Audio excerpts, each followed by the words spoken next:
Buenas tardes, queridos televidentes. Soy Jessica Rivera. Bienvenidos a nuestro noticiero Revivamos nuestra historia. El día de hoy hablaremos sobre un personaje fundamental en la sociología, Max Weber. Hablaremos sobre quién fue, cuáles fueron sus obras representativas y cuál fue su aporte. Desde diferentes partes de Alemania, con nuestros corresponsales Jorge Luis Nieto, Nicole Poveda y Jerlis Pérez. Hablaremos sobre Max Weber. Max Weber nació el 21 de abril de 1864 en Erfurt, Alemania, y falleció el 14 de junio de 1920 en Múnich, Alemania. Max Weber fue un economista y sociólogo alemán. Fue considerado como una de las grandes figuras intelectuales de los siglos XIX y XX. Su trayectoria académica e intelectual lo han situado como uno de los padres de la sociología. Su obra más importante y representativa es La ética protestante y el espíritu del capitalismo, economía y sociedad, la cual pretendió demostrar que los valores éticos y religiosos habían ejercido un papel importante, influencia en el desarrollo del capitalismo. Ahora conozcamos una frase célebre de este maravilloso personaje. El político debe tener amor apasionado por su causa, ética de su responsabilidad, mesura en sus actuaciones. En este momento nos dirigimos con nuestra corresponsal Nicole Tatiana Poveda. Nicole, cuéntanos. Muy buenos días, le habla su reportera Nicole Poveda desde Alemania. El día de hoy nuestro reportaje tiene que ver con el concepto de Estado según Max Weber. Weber entiende como Estado un instituto político continuo donde su cuadro administrativo mantenga éxito al monopolizar la coacción física legítima como instrumento de dominio.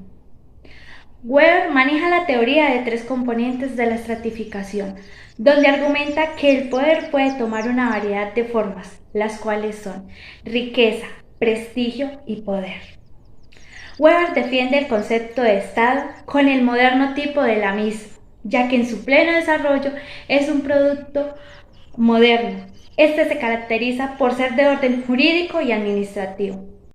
Ahora bien, como conclusión podemos decir que Weber se dedica al Estado racional como asociación de dominio institucional. Y para finalizar nuestro reportaje nos quedamos con la frase: no existe apenas tarea alguna que una asociación política donde haya tomado alguna vez en sus manos, ni tampoco puede decirse que la política haya sido siempre exclusivamente propia de aquellas asociaciones que se designan como políticas y hoy como estados. Gracias, Jorge. Ahora nos dirigimos con nuestra corresponsal Jerlis Pérez, quien nos hablará sobre el concepto político. Ahora nos vamos con el concepto de nuestro pensador Max Weber acerca de la política. Max Weber fue miembro fundador del liberal Partido Democrático Alemán en enero del año 1919 y se dice que se postuló como candidato del mismo. Desde la perspectiva de Max Weber, la esencia de la política es la lucha, ya que la violencia es su medio específico y la guerra su máxima expresión, volviéndose esta una lucha intensa e interesada por el poder político. Weber nos plantea que recibe la adjetivación de político en relación a un espacio, relación, acción o decisión que impliquen los intereses que giren alrededor del reparto de la conservación o del traspaso del poder. Es decir, el que hace política ambiciona al poder como medio para el logro de otros fines. Se dice que sus intereses políticos estaban formados por ideales políticos nacionales de un lado y los ideales de justicia social por otro. Con todo lo mencionado anteriormente, llegamos a la conclusión de que Weber se dedicó al estudio metodológico de la historia y de los fenómenos sociales para así encontrar la relación entre el fenómeno económico y el fenómeno social. Buenas tardes, Jorge Luis Nieto. Cuéntanos sobre su obra representativa La ética protestante y el espíritu del capitalismo. Un libro que se publica en el año de 1905. Max Weber, un filósofo y pensador alemán de los mejores del siglo XIX y comienzos del siglo XX. Para escribir este libro hace una investigación minuciosa sobre cómo las nuevas vertientes del cristianismo en Occidente influyen sobre la creación de una mentalidad económica que se relaciona básicamente entre lo que es la ética económica moderna y la ética racional del protestantismo ascético. Weber utiliza una expresión que es magnífica, ese espíritu del capitalismo moderno, ¿sí? Y lo hace con un objetivo. Con esta frase él quiere designar toda aquella mentalidad que aspira a obtener un lucro ejerciendo sistemáticamente una profesión, llámese la profesión que sea. Esta profesión, en tanto es un trabajo, viene a generar una ganancia racionalmente que es legítima. Claro, es legítima porque es el producto de un trabajo. Seguimos y tenemos que explicar lo que es el ascetismo dentro del protestantismo. Básicamente, un capitalista vulgar, por así decirlo, él se va a presumir ser un ricachón, ¿sí? Alguien que ostenta lujos, que se compra cosas inútiles, que goza de la tenencia del poder. En el ascetismo protestante esto no es así. Ellos, aunque tienen grandes masas de capital dinero bajo su poder, no lo van a demostrar. ¿Por qué? Porque el ascetismo alude a lo que es una doctrina religiosa, para el caso de que estamos hablando ahora, o una filosofía, un tipo de pensamiento filosófico que se desarrolla por allá en la India con Siddhartha Gautama, el Buda. El que nosotros conocemos como Buda, ese pasó primero por un tipo de ascetismo.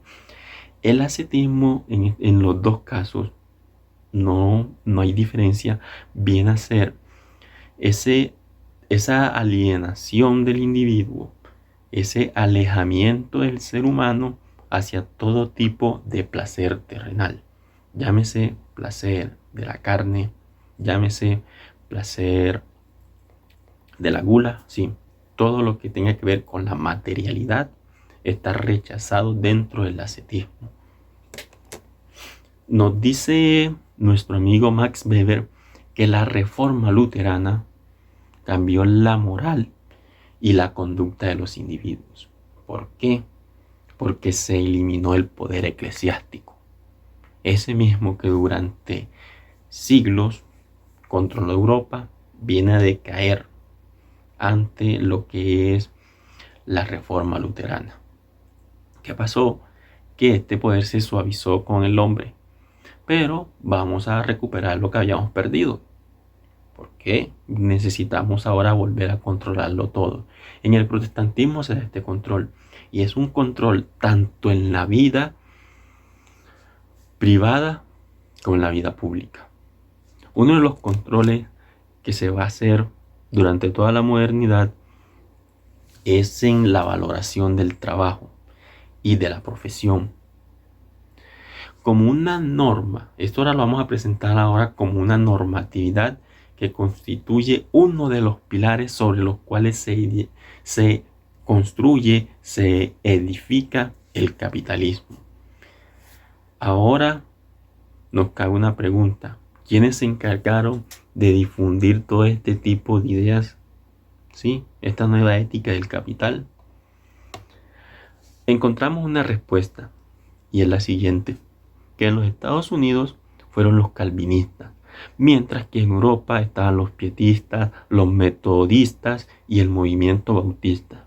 Estas tres ideologías que eran radicales, óyese bien, radicalistas, súper radicales, eran tan radicales que acá están sus postulados, y son básicamente dos.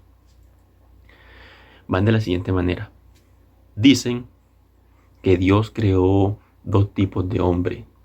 Un hombre que es incorruptible. Nada de lo que hay aquí en este mundo terrenal, los placeres, nada de esas cosas lo van a corromper a él, porque él está predestinado desde antes de su nacimiento a cumplir los designios de Dios en la tierra. Mientras que por otro lado están los hombres malos, la maldad como tal en el ser humano. Este hombre obviamente es corruptible, practica la maldad, la violencia, los vicios.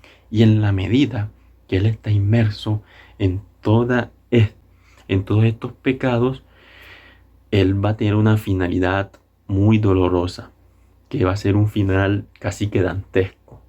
Digo dantesco porque él va a ir a terminar en lo que es los dominios de Satanás, como dirían nuestros amigos los puritanos. Quiero detenerme un momento acá y hacer como mostrar una frase a la que Max Weber le hace una crítica, y es la siguiente: todo ser humano deberá pasar su vida buscando descubrir el designio de Dios sin que nadie pueda ayudarlo. Óigase bien.